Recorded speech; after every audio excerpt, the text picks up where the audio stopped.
विश्व आदिवासी दिवस घोषित है और हर साल पूरे विश्व में बहुत ही धूमधाम से मनाया जाता है। उसी क्रम में हम उस दिन को विशेष तौर पर मनाने के लिए, सेलिब्रेट करने के लिए कि किस तरह हम उसे इस साल मनाने जा रहे हैं, हम यहाँ आप लोगों को बुलाए हैं। तो इस टीम में सारे युवा साथी जुड़े हुए हैं जो कि आगामी 9 अगस्त को एक विशाल भव्य बाइक रैली आयोजित करने जा रहे हैं। तो इसमें सारे ही युवा टीम जुड़े हुए हैं जो सामाजिक और तौर पे कार्य करते आ रहे हैं। तो हमारे साथ बहुत सारे युवा साथी जुड़े हुए हैं। इस क्रम में हमारे दैनी और राम पाहन जी बैठे हुए हैं जो तुपुदाना क्षेत्र से आते हैं। शशि पन्ना जी हैं जो सोशल एक्टिविस्ट हैं और सामाजिक बातों को हमेशा मुखर होकर बोलते आए हैं। अलविंदा हैं जो हटिया क्षेत्र से ही आते हैं और सामाजिक मुद्दों पे हमेशा खड़े हुए हैं लोगों के साथ। अजीत लकड़ा जी हैं जो सामाजिक कार्यों में हमेशा ही आदिवासी मुद्दों पे बढ़ चढ़कर हिस्सा लेते आए हैं। अमरनाथ लकड़ा जी हैं जो एक यंग बिजनेसमैन है और आदिवासी लोग के मुद्दों पे हमेशा जितने भी आंदोलन हुए अभी तक उन्होंने उनमें हम भरकर साथ दिया है। और सोनल कच्छप भी नामकुम से आए हुए हैं जो भी इस रैली में हमारा भरपूर साथ दे रहे हैं। और मैं विपिन टोप्पो, नामकुम जिला परिषद। हमारी एक टीम है जो 9 अगस्त को एक विशाल बाइक रैली आयोजित की जा रही है। इससे पहले मैं आपको बता दूं कि पूर्व वर्ष भी हम लोगों ने एक बहुत बड़ी विशाल बाइक रैली आयोजित की थी जिसका बहुत ही अच्छा रिस्पांस लोगों के द्वारा हमें मिला था और एक अच्छा मैसेज हमने लोगों के बीच दिया था। चूंकि पिछले साल का मुद्दा हमारा था कि जो असम में घटनाएं हो रही थी आदिवासी के साथ, जो भी उसको हम सांकेतिक रूप में विरोध प्रदर्शन करने के तौर पे हम लोगों ने पिछली बार बाइक रैली निकाली थी और हमने जमकर उसका विरोध किया था ताकि विश्व पटल पर वो बात पहुंच सके कि आदिवासी के साथ किस तरह शोषण हो रहा है, अत्याचार हो रहा है। तो इस साल भी हम एक मकसद लेके इस बाइक रैली को करेंगे कि किस तरह आदिवासी समाज को, आदिवासी युवाओं को एकजुट कैसे करें और कैसे उनको एक मंच पे लाएं। इसी क्रम में हम ये बाइक रैली आयोजित कर रहे हैं। तो बाकी साथी भी हमारे साथ हैं तो मैं चाहूँगा कि वो भी थोड़ी थोड़ी बातों की जानकारी आप लोग तक पहुंचाएं और कैसे हम इस रैली को करेंगे और कैसे सफल बनाएंगे और कैसे कैसे लोग हम इनसे जुड़ रहे हैं, ये आगे की जानकारी हमारे युवा साथी आपको देंगे। संयुक्त राष्ट्र द्वारा दिसंबर महीने के में ये घोषणा किया गया 1994 में कि पूरे विश्व भर में international day of world's indigenous people, मतलब हम लोग झारखंड में या भारत में विश्व आदिवासी दिवस के रूप में मनाते हैं यहाँ पे। तो उसी के उपलक्ष्य में 9 अगस्त 2024 को हम लोग इस बार फिर से विश्व आदिवासी दिवस पूरे धूमधाम से मनाएंगे। आपको पता होगा कि संयुक्त राष्ट्र में उस वर्ष घोषणा किया गया था United nation declaration on rights of indigenous people, जो ILO कन्वेंशन 169 था। उसमें बहुत सारे आदिवासियों का अधिकार के बारे में बताया गया था, उनके जल जंगल जमीन को संरक्षण देने की बात कही गई थी और यही हमारे देश के प्रतिनिधि भी उस पर हस्ताक्षर किए हैं। तो तब से लेकर के अब तक लगातार विश्व आदिवासी दिवस मनाया जा रहा है और इसे पूरे धूमधाम से पूरे विश्व के साथ साथ हमारे देश भारत और झारखंड में भी मनाया जाता है। तो हमारे जो युवा की टीम है, युवा की टीम पिछले वर्ष से एक बाइक रैली के माध्यम से हम लोगों ने विश्व आदिवासी दिवस मनाने की घोषणा की थी। और इस विश्व आदिवासी दिवस में हम लोग पिछले बार का जो हम लोग का थीम था, जो मणिपुर में जो घटना थी, उसको लेकर के हम लोग सड़क पे निकल करके आक्रोशित हुए थे और हम लोग बाइक रैली निकाले थे। और उस वर्ष की भांति भांति इस वर्ष भी हम लोग जिस तरह से पूरे देश में आदिवासी के खिलाफ आज भी शोषण और अत्याचार हो रहा है, खासकर हम झारखंड की बात करें तो जमीन लूट हो रही है, आए दिन जमीन के नाम पर आपस में दो पक्षों के बीच में गोलीबारी हो रही है, हत्या हो रही है। बहुत सारे हमारे बीच में सुरक्षा कवच हमारे कानूनी रूप से है, CNT एक्ट है, SPT एक्ट है, इसके बावजूद भी हम अपना जमीन का संरक्षण नहीं कर पा रहे हैं। साथ ही जो अन्य प्रावधान है जैसे रिजर्वेशन है, उनका भी पूरी एक मास लेवल पे वायलेशन हो रहा है। रिजर्वेशन आपका 5th शेड्यूल, 6th शेड्यूल तथा विल्किंसन रूल, पेशा कानून जैसे अन्य प्रोविजन हमारे राज्य में, हमारे देश में आदिवासी के लिए लागू है। लेकिन दुख की बात है कि ये सारा कानून जो है ये सिर्फ एक कागज के टुकड़े की तरह रह गई है और जमीनी हकीकत में आज तक इसके लागू नहीं हो पाया है।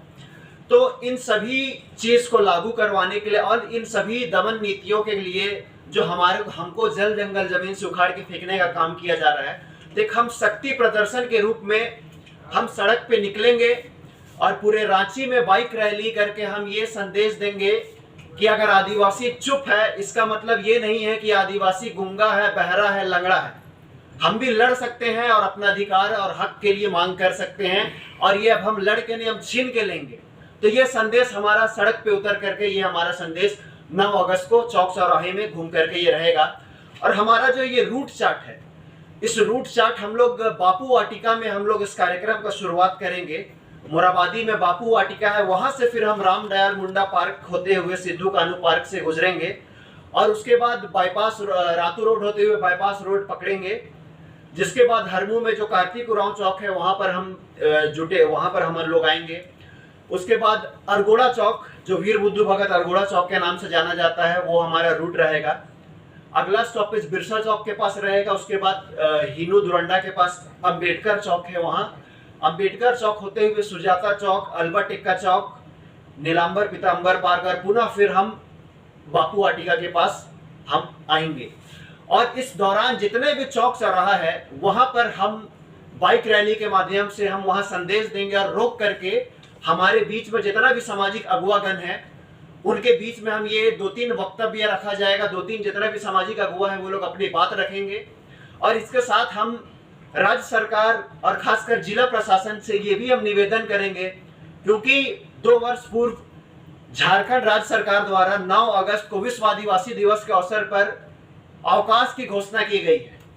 लेकिन अगर हम सच रूप में देखें, सरकारी कार्यालय तो बंद रहते हैं, लेकिन जो यहाँ के प्राइवेट स्कूल्स है और कॉलेजेस है, वो खुले रहते हैं। तो हम सरकार से और यहाँ के जिला प्रशासन से निवेदन करेंगे कि उस दिन, क्योंकि बाइक रैली का भी हम लोग का कार्यक्रम है, तो जितने भी सरकारी और निजी स्कूल और कॉलेजेस है वो बंद रहे। और यदि अगर वो बंद नहीं करते हैं, तो सड़क पे भीड़ भड़ाका होगा, उससे अगर किसी तरह से अगर उनको परेशानी होगी, तो हम लोग के लिए जिम्मेदारी नहीं होगी, क्योंकि ये पूरे विश्व भर में धूमधाम से मनाया जाता है। एक दिन 9 अगस्त को हम लोग इस तरह का कार्यक्रम करते हैं, तो इसमें सहयोग करें। और अगर ये भी नहीं कर सकते हैं, तो कम से कम जितना भी यहाँ पर सरकारी और निजी स्कूल है, उसमें भी विश्व आदिवासी दिवस के उपलक्ष्य पे आप कार्यक्रम आयोजन करें, जिसका हम समर्थन करेंगे। और भी बहुत सारे मुद्दे हैं और भी बहुत सारे बातें हैं, जिसको लेकर के हमारे अन्य साथी हैं वो रखेंगे। धन्यवाद। बाहर मांग मतलब 1912 में झारखंड की मांग का बात रखा गया था। फिर हम लोग के संयुक्त राष्ट्र संघ में हम लोग का अधिकार मिला 1994 में एक आदिवासी दिवस मनाने के लिए। फिर 2000 में झारखंड, तो उसके बाद भी झारखंड होने के बाद भी हम लोग के लोगों के पास उस तरह का सुविधा नहीं मिल पा रहा आदिवासी लोगों के पास। तो आज देखिए, आज हम लोग को ये विश्व आदिवासी दिवस एक हम लोग के लिए एक मौका है। हम लोग अपने लोगों के पास पहुंचने का एक मौका है, जिसके माध्यम से जो हम लोग अपने लोगों के पास पहुंच पाए, उसको अपने हक अधिकार के बारे में समझा पाए। आदिवासी का मतलब है कि आदिवासी सबसे अलग होता है। हम लोग के खान पान, कपड़ा, रहना, नाचना, गाना, हर जाति हर धर्म से हम लोग अलग हैं। तो हम लोग यही चाहते हैं कि इस बाइक रैली के माध्यम से कि जितने भी हमारे युवा हैं, अपने अधिकार को समझे, अपने भाषा को समझे, अपनी संस्कृति को समझे, अपने खान पान को समझे। यही आदिवासित्व का बहुत बड़ा महत्व है। क्योंकि जो बेसिक चीजें हैं हमारी, जो हमारी खान पीन की चीज है, जो हमारे रहने की व्यवस्था है, अखड़ा है, सरना है, मसना है, इस सबको जानना हमारे युवाओं को बहुत जरूरी है। क्योंकि यही चीज अगर विलुप्ति के कगार पे हो जाएगा, तो आदिवासी खत्म हो जाएगी। और बाइक रैली के माध्यम से हम रांची के सारे क्षेत्रों से हमारे धार्मिक अगुवा, सामाजिक अगुवा, सब जितने भी युवा साथी है हमारे, जो हमारे पूरा रांची में हम लोग सपोर्ट करेंगे बाइक रैली में। और हजारों के हजार संख्या में हमारे यहाँ लोग आएंगे। और प्रेस के माध्यम से, प्रशासन से, सरकार से हम लोग विनती करते हैं, अनुरोध करते हैं कि उस दिन हम लोग को प्रशासन की तरफ से मदद मिले, कि जो ट्रैफिक व्यवस्था है वो हम लोग के लिए देख दे। बस इतना ही कहकर अपनी बातों को खत्म करते हैं। जीओ ने द्वारा जो पूरे विश्व पटल पर आदिवासियों को उनके हक अधिकार के लिए एक बड़ा प्लेटफॉर्म तैयार किया जहां आदिवासी अपनी बातों को रख सके। और 9 अगस्त 1994 को यह दिन घोषित हुआ कि पूरे विश्व के आदिवासी एकजुटता के साथ साथ अपने हक अधिकार के लिए सजग और जागरूकता हो। और इन्हीं दिन को विशेष रूप से आज हम एक अधिकार दिवस के रूप में मनाने के लिए हम पूरे युवा आज मोटरसाइकिल रैली के माध्यम से हम सब जानते हैं कि हमारा देश में जितने भी आदिवासियों के हक अधिकार की बात हो, हमारे पूर्वजों ने जो संघर्ष किया, आदिवासियों का जो संघर्ष रहा है कि अपने जो भी अपना अधिकार है, जो अपना हक है, उन्हें संघर्ष करके लेना आदिवासी जानता है। चाहे वो दत्तिया बिरसा मुंडा की बात करे, सिधो कानू की बात करे, चंद भैरव की बात करे, वीरभद्र भगत, टाना भगत, जटा टाना भगत की बात करे, जितने भी हमारे वीर महापुरुष है, सभी ने आदिवासियों के हक अधिकार के लिए, चाहे वो जल जंगल जमीन की बात हो, चाहे उनकी भाषा संस्कृति की बात हो, चाहे परंपरा की बात हो, सभी मुद्दाओं पर उन्हें संघर्ष किया और संघर्ष के बदौलत आज हम अपने अधिकार को यहाँ पाते हैं। लेकिन आज भी आदिवासी संघर्षरत है कि आदिवासियों का मूल अधिकार आज भी संवैधानिक रूप से आदिवासियों को नहीं मिला है। और हम इस विश्व आदिवासी दिवस के अवसर पर हम पूरे युवा एकजुट होकर आदिवासी समाज के युवाओं को जगाना चाहते हैं कि आदिवासी युवा अपने हक अधिकार के लिए एकजुट हो। जिस प्रकार पिछले दिनों देश और राज्य विभिन्न राज्यों में आदिवासियों के साथ जो अत्याचार हुआ है, चाहे मणिपुर की घटना हो, MP छत्तीसगढ़ की घटना हो, छत्तीसगढ़ में हसदेव जंगल को उजाड़ने की घटना हो, ऐसा कई घटना जो आदिवासियों को हाथ से पर ढकलने की जो केंद्र सरकार की बात करें या विभिन्न राज्य सरकार के द्वारा जो मुहिम चलाया जा रहा है, इनके विरोध और युवाओं को एकजुट करने का जो आह्वान देकर हम लोग मोटरसाइकिल की रैली करके हम अपने युवाओं को एकजुट करना चाहते हैं और अपने समाज के अधिकार के लिए, अपने संवैधानिक अधिकार के लिए एकजुट होकर हम युवाओं को जागरूक करना चाहते हैं ताकि युवा अपने अधिकार के लिए जागे।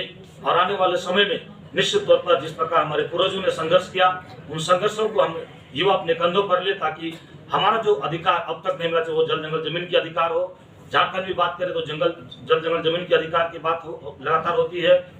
यहाँ आदिवासियों की बात करें तो धार्मिक पहचान की बात करें, सरना कोड की बात करें, आदिवासियों के अधिकार जो यहाँ के पेशा कानून 5वां अनुसूचित क्षेत्र जो हमारा अधिकारी क्षेत्र है, जिसमें आज भी हमारे जो भाषा संस्कृति जो यहाँ के हमारा जो रीजनल जो भाषा है उनको भी आज यहाँ पर दरकिनार किया जा रहा है। इन तमाम मुद्दाओं को लेकर आज युवा हम लोग एकजुट हो रहे हैं। एक बड़ा रूप में संदेश देना चाह रहे हैं कि आदिवासी युवा आदिवासी दिवस के दिन में आप केवल नाच गान ना करें बल्कि अपने अधिकार के लिए, अपने संवैधानिक राइट्स के लिए आप एकजुट हो, ताकि आने वाले समय में जो विकट परिस्थिति इस देश और राज्य में आदिवासियों के साथ हो रहा है उनके लिए हम एकजुट करना चाहते हैं। और इन एकजुटता के लिए हम आज आने वाले समय के लिए जो रणनीति बना रहे हैं, ये भव्य रूप में, विशाल रूप में हम युवाओं को हजारों की संख्या में इस झारखंड राजधानी के रांची में हम उतारना चाहते हैं ताकि बड़ा संदेश युवाओं को हम एकजुट करके देना चाहते हैं कि आप अभी भी समय है कि हम अपने हक अधिकार के लिए, अपना जल जंगल जमीन की रक्षा के लिए, अपने संवैधानिक राइट्स के लिए हम एकजुट होकर संघर्ष करें। इन्हीं शब्दों के साथ मैं धन्यवाद। जो इस अधिक आदिवासी जमीन था, कैसे बाहरी लोग आके बस गए, ये हमारा ये कहने का मतलब है। ये सेक्शन 71A में ये प्रावधान है कि SAR कोर्ट के माध्यम से आप जो गैर आदिवासी लोग गैर कानूनी तरीके से इसका कब्जा किए हैं या इसे ट्रांसफर किए हैं, उसे पुनः आदिवासी को वापस करने का ये प्रावधान है। तो अगर कानूनन रूप से आप नहीं जाएंगे तो हम भी कानूनन हम सड़क पे उतर करके हम दखल दिहानी की मांग करेंगे। और जितने भी आदिवासी संगठन है, ऐसे विवादित जगह पे, ऐसे विवादित भूमि पे या ऐसे जो भी विवादित समस्या है आदिवासी समाज का, वहां पर जाकर हम संघर्ष करेंगे और लड़ेंगे और आदिवासी का हक और अधिकार के लिए। SAR कोर्ट में 3500 जमीन से संबंधित केस पेंडिंग है, उसका अभी तक हल नहीं निकला है। पिछले बार लोकसभा चुनाव हुआ तो उसमें से इंडिया अलायंस गठबंधन से कांग्रेस को यहाँ से पूरा जिताई गया, तो उस पर क्या कहना आपका? देखिए, दुर्भाग्य की बात है राज की कि SAR कोर्ट होने के बावजूद भी आज हम लोग आदिवासी को जो न्याय मिलना चाहिए था, न्याय नहीं मिला। सिर्फ SAR कोर्ट की बात नहीं है, आप ST/SC एट्रोसिटी एक्ट की बात कीजिए ना। आज ST/SC एट्रोसिटी एक्ट में कितने केस, हजारों केस दर्ज हुआ, लेकिन कितने के ऊपर सजा हुई? मुझे लगता है किसी के ऊपर आज तक सजा नहीं हुई।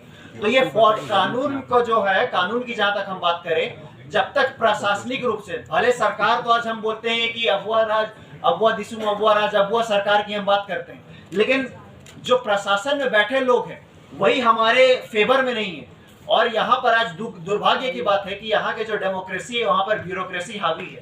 तो यही सबको सुधारने के लिए हम युवा की टीम आगे आए हैं और किस तरह से आने वाला भविष्य पे सामाजिक, आर्थिक, राजनीतिक और पूरी तरह से ब्यूरोक्रेसी और कोर्ट में किस तरह से पहुंचे, इस पर हम लोग आगे एक्शन प्लान कर रहे हैं। शशि पन्ना, दो सवाल है। एक तो ये है, एक सवाल ये है कि बीजेपी बहुत चिंतित है कि आदिवासियों की संख्या घट रही है। दिल्ली से लेकर रांची और पूरे देश में इस बात की गुहार लगाई जा रही है, मुख्यमंत्री सवाल किए जा रहे हैं, पत्र लिखे जा रहे हैं, SIT गठन की मांग की जा रही है। आप लोग चिंतित हैं कि नहीं आपकी संख्या घट रही है? देखिए, बिल्कुल ये चिंता की विषय है। देखिए कितना मोबाइल एकदम हल्का 2001 की जनगणना देखिएगा और 2011 का जनगणना देखिएगा, और अभी जो फ्रेश अभी जनगणना होने वाली, ये बहुत ही हम लोग के लिए एक चिंता का विषय है कि लगातार आदिवासी की जनसंख्या तो बढ़ रही है। अगर 2001 और 2011 में देखिएगा जनसंख्या बढ़ रही है, लेकिन जो रेशियो है बाकी समुदाय के कंपैरेटिवली में, तो हम देखेंगे कि जो ट्राइबल का जो पॉपुलेशन रेशियो है वो हमारे लिए घट रही है। तो ये बहुत ही चिंताजनक बात है। और अभी 2026 में जनगणना होने की बात है और परिसीमन होने की बात है, तो उसमें हमारे लिए बहुत ही चिंता का विषय है कि परिसीमन होगा तो ये सीट घटने की भी बात आती है। जो 2006 में आंदोलन हुआ था परिसीमन आयोग के खिलाफ, और पूरे राज्य में, पूरे देश में सभी जगह परिसीमन आयोग का रिपोर्ट लागू हुआ, लेकिन नॉर्थ ईस्ट और एक झारखंड इकलौता राज्य था जहां पर परिसीमन आयोग का रिपोर्ट लागू नहीं हुआ और आदिवासी का सीट जो था 28 का 28 रहा। तो ये चिंता का विषय है और इस पे हम लोग का बहुत ही विचार कर रहे हैं किस तरह इसको रोका जाए। बहुत सारे कानून है, जमीन अब बाहर से जो इनफिल्ट्रेशन हो रहा है उसको रोकने के लिए, लेकिन इसका सख्ती से पालन नहीं हो रहा है, तब हमें मजबूर होकर सड़क पे उतरना पड़ रहा है।